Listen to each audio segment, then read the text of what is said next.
श्रोता प्रेमियों, मैं राम सागर शास्त्री आप लोगों के समक्ष रखने जा रहा हूं लंका का पूर्व इतिहास। देखिए, एक बार राजा इंद्रदुम्न भगवान का ध्यान कर रहा था। उसी समय उसके पास अगस्त्य मुनि आ गए। राजा ने खड़े होकर उनका सम्मान नहीं किया। अगस्त्य ऋषि ने उसे श्राप दे दिया, जा तुम हाथी के समान बैठा रहा, इसलिए हाथी हो जाओ। अब तो श्राप को सुनकर इंद्रदुम्न अगस्त्य के चरणों में गिर पड़ा। उसने कहा, मुनिवर, अब हमारा उद्धार कैसे होगा? कि कहा न वचन अमोघ तुम्हारा और कसर ही है उद्धार हमारा। अगस्त्य ने कहा, जब सरोवर में ग्राह तेरा पैर पकड़ेगा तब नारायण तेरी रक्षा करने आएंगे, उनके हाथों से तेरी मुक्ति हो जाएगी। इधर तो राजा इंद्रदुम्न अगस्त्य के श्राप से गजराज बन गया, जो त्रिकूटाचल पर्वत के एक देश में वरुणदेव के विद्वान नामक बगीचे में बहुत से हाथी और हथिनियों के झुंड में रहने लगा। और उधर फूलो नामक गंधर्व एक दिन बहुत सी अप्सराओं को साथ में लेकर एक सरोवर पर स्नान करने पहुंचा और सरोवर में से क्रीड़ा करने लगा।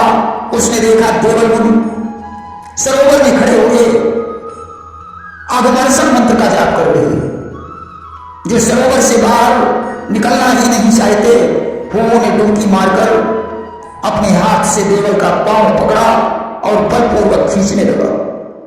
देवल ने उसे पहचान लिया और साथ दे दिया, जा दोस्तों, तूने ग्राह के समान मेरे पांव को पकड़कर खींचा है, इसलिए तू ग्राह ही हो जा। वो देवल से प्रार्थना करने लगा, मुनिवर, अब मेरा उद्धार कैसे होगा? देवल ने कहा, जब तू सरोवर में गजराज का पांव पकड़ेगा तब भगवान विष्णु जी के हाथों तेरा उद्धार हो जाएगा। आज होलो नामक गंधर्व वरुणदेव के विद्वान नामक बगीचे में जो सरोवर था उसमें ग्राह बन गया। अब एक दिन की बात है, गजराज सरोवर में पानी पीने गया। ग्राह ने उसका पैर पकड़ लिया, दोनों में युद्ध होने लगा। आखिरकार गजराज ने भगवान को पुकारा। भगवान गरुड़ पर बैठकर उस सरोवर के निकट पहुंचे। उन्होंने चक्र से ग्राह को मारकर गज को उबाल दिया। भगवान के स्पर्श से दोनों दिव्य रूप में प्रकट हो गए। ग्राह गंधर्व बन गया, हाथी इंद्रदुम्न राजा बन गया। दोनों भगवान को प्रणाम करके उनके धाम को चले गए। भगवान भी चले गए। उस समय गरुड़ जी ने कहा, प्रभु, मुझे बहुत जोर से भूख लगी है, भोजन चाहिए। भगवान ने कहा, जाओ, गज और ग्राह के शरीर सरोवर के तट पर पड़े हुए हैं, उन्हें खाकर तुम अपनी क्षुधा शांत करो। गरुड़ जी सरोवर पर पहुंचे। उन्होंने देखा कि गजग्राह के शरीर के निकट एक भ्रूभंग नाम का गीधराज बैठा हुआ है। गरुड़ भगवान थे, उन्होंने गीध को मार डाला और एक पंजे में गीध को, दूसरे पंजे में गजग्राह को दबा लिया और आकाश में उड़ चले। उन्हें खाने के लिए शुद्ध स्थान तलाश करने लगे। अचानक समुद्र में उन्हें एक विशाल जामुन का पेड़ दिखाई पड़ा, जिसका विस्तार 1 योजन का था। गरुड़ जी जाकर उसकी एक डाल पर बैठ गए, जिसमें 60,000 बालखिल्य ऋषि औंधे मुंह लटके हुए तपस्या कर रहे थे। गरुड़ के बैठते ही डाल टूट गई, ऋषि औंधे मुंह गिरने लगे। गरुड़ ने विचार किया कि कहीं इन ऋषियों को क्रोध आ गया तो क्षणमात्र में जलाकर भस्म कर देंगे। गरुड़ जी ने उस शाखा को अपनी चोंच में दबा दिया और आकाश में भ्रमण करने लगे। तब तक गरुड़ को कश्यप ऋषि दिखाई पड़े, यानी उनके पिता दिखाई पड़े। गरुड़ जी ने पिता को प्रणाम किया और पूछा, पिताजी, मैं भोजन करना चाहता हूं, इसलिए कोई शुद्ध स्थान बताइए। कश्यप ने कहा, समुद्र के मध्य में ब्रह्मा जी द्वारा निर्मित एक निरंजन नामक टापू है, उस पर बैठकर भोजन कीजिए। गरुड़ जी उस टापू पर पहुंचे। उन्होंने डाल को अपनी पीठ पर रख दिया तथा गजग्राह और गीध के शरीर का भक्षण करने लगे। उन तीनों की हड्डियों से 3 ढेर बन गए। उन ढेरों पर उन्होंने डाल को रख दिया और वहां से चले गए। वही भेड़ 3 विशाल पर्वत बन गए जिनका नाम त्रिकूट पर्वत पड़ा। गाय भी पत्थर के समान हो गई। उसी स्थान पर तपस्या करके बालखिल ऋषि विश्व के लोग को चले गए। उसी त्रिकूट पर्वत पर लंका बसी हुई थी। देखिए, ब्रह्मा के पुत्र पुलस्त हुए। पुलस्त का विवाह तृणबिंदु की पुत्री से हुआ जिससे विश्रवा का जन्म हुआ। विश्रवा का विवाह भरद्वाज की पुत्री से हुआ जिससे कुबेर का जन्म हुआ। कुबेर को ब्रह्मा जी ने पुष्पक विमान प्रदान किया। एक दिन कुबेर पुष्पक विमान पर बैठकर अपने पिता विश्रवा का दर्शन करने आए और पिताजी को प्रणाम करके कहने लगे, पिताजी, ब्रह्मा जी ने हमें पुष्पक विमान को दे दिया परंतु रहने के लिए कोई स्थान नहीं बताया। विश्रवा ने कहा, समुद्र के मध्य विश्वकर्मा द्वारा निर्मित लंका नाम की नगरी है। विष्णु के डर से दैत्यगण उसे छोड़कर पाताल को चले गए हैं, इसलिए तुम लंका में जाकर सुखपूर्वक निवास करो। कुबेर जी लंका में रहने लगे। इसके बाद दैत्यराज शिवानी ने अपनी पुत्री कैकसी को विश्रवा के पास भेजा कि तुम जाकर विश्रवा से कुबेर के समान प्रतापी और हम लोगों का हित करने वाले पुत्रों के लिए वरदान मांगो। कैकेयी सायंकाल के समय विश्रवा के पास पहुंची।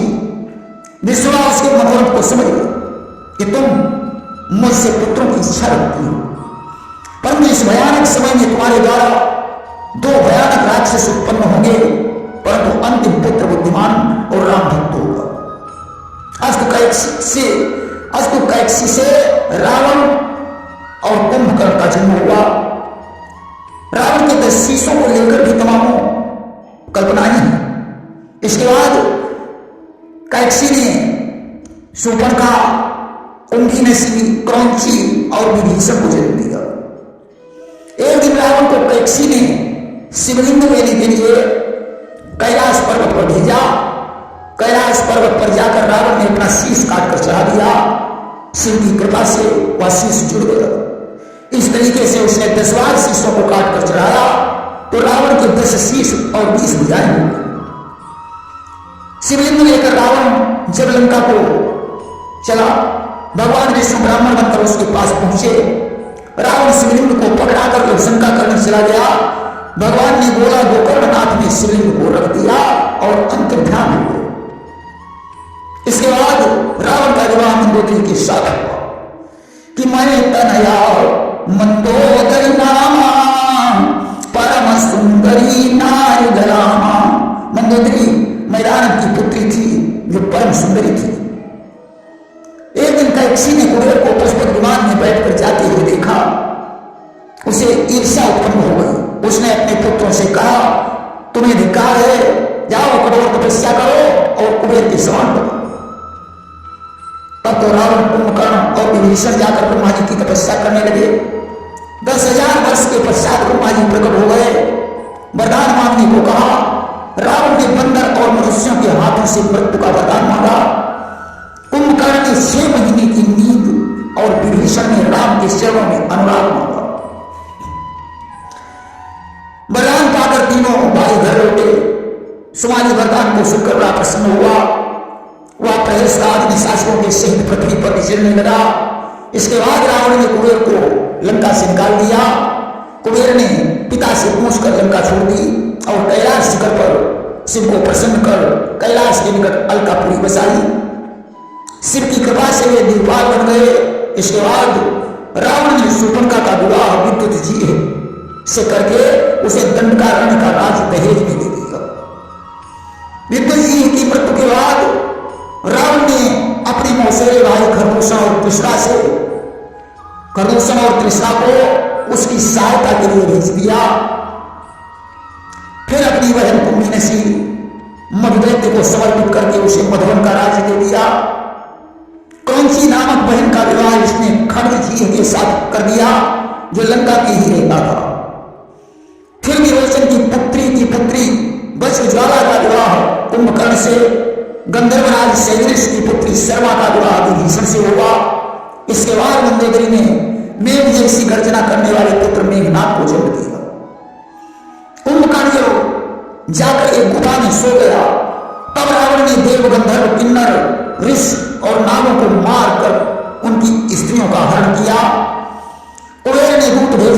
को संदेश दिया कि तुम अधर्म करना बंद कर दो, अन्यथा तुम्हारा विनाश हो जाएगा। इस पर रावण ने कुबेर पर धावा बोल दिया और पुष्पक विमान को छीन दिया कि एक बार कुबेर पर धावा और पुष्पक यान जीत नहीं आवा। रावण जिस समय अलकापुरी में मौजूद था, उस समय कुबेर की पुत्र वधू रंभा वहां पहुंची। रावण ने जबरदस्ती उसके साथ संसर्ग किया। रंभा ने कुबेर के पुत्र को बताया तो उसने श्राप दे दिया कि जब रावण किसी स्त्री से बर्बर संसर्ग करेगा तो उसी क्षण उसकी मृत्यु हो जाएगी। रावण को दूत के द्वारा श्राप का पता चला तो उसने उसी दिन से विभु की स्त्री का अपमान करना छोड़ दिया।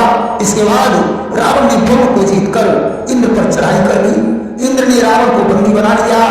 मेघनाथ को जब पता चला तो वह इंद्रलोक में पहुंचा, उसने पिता को छुड़ाया और इंद्र को बंदी बनाकर लंका में ले आया। ब्रह्मा जी जाकर इंद्र को छुड़ाया और वरदान देकर चले गए। मेघनाथ अब इंद्रजीत बन गया। जब रावण ने दिग्विजय करने का विचार किया, उसने सभी लोगों पर विजय प्राप्त की। एक दिन उसने जाकर कैलाश पर्वत को उठा लिया। भगवान शिव ने चरण के अंगूठे से पर्वत को नीचे दबा दिया। रावण की भुजाएं दब गई और चिल्लाने लगा। उसी समय नंदी ने रावण को साथ दे दिया कि तेरे अंदर बंदर जैसी चपलता है, इसलिए तेरी मृत्यु बंदर और मनुष्य के हाथों से होगी। शिव ने रावण को छोड़ दिया तो वो जाकर रेवा नदी के तट पर पहुंचकर सहस्राबाहु से टकरा गया। सहस्राबाहु से बंदी बना लिया गया।